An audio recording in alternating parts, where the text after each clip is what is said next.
Hello! Previous ரீல்ல சொன்ன மாதிரி மைசூருக்கு தாங்க வந்திருக்கோம். ஸோ ரயில்வே ஸ்டேஷன்லேருந்து டைரக்ட்டா போய் ஃப்ரெஷ்ன் அப் ஆகி மைசூர்லேயே எங்கே மார்னிங் பிரியாணி கிடைக்குதுன்னு தேடி போய் சாப்பிட்டு டைரக்ட்டா மைசூர் பேலஸ் போயிட்டோம். நான் இங்கே தான் பொறந்து வளர்ந்தாலும், நான் பேலஸ்க்கு உள்ளே போய் பார்த்து ரொம்ப இயர்ஸ் ஆயிடுச்சு.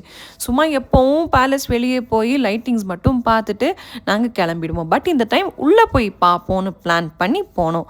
பட் இந்த டைம் என் குழந்தையோட போய் பார்க்குறது வந்து ரொம்ப ஒரு மாதிரி ஃபீல் குட்டாக தான் இருந்தது. அந்த உள்ளே போய் எவ்வளோ பியூட்டிஃபுல்லான ஆர்க்கிடெக்ட் இருந்தது. அங்கங்கே ஹிஸ்ட்ரி சொல்லிட்டு இருந்தாங்க.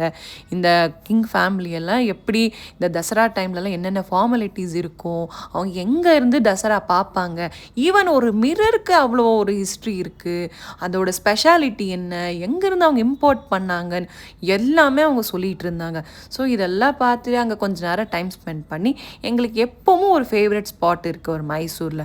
அங்கே போய் எனக்கு அன்றைக்கி பர்த்டே இருந்ததுனால அங்கே போய் குட்டியாக செலிப்ரேட் பண்ணி என் குழந்தை வந்து அவள் கையால் வந்து எனக்கு ஹாப்பி பர்த்டேன்னு அவள் லாங்குவேஜில் அவளுக்கு தெரிஞ்ச மாதிரி எழுதி கேக் கட் பண்ணோன்னே கொடுத்தா.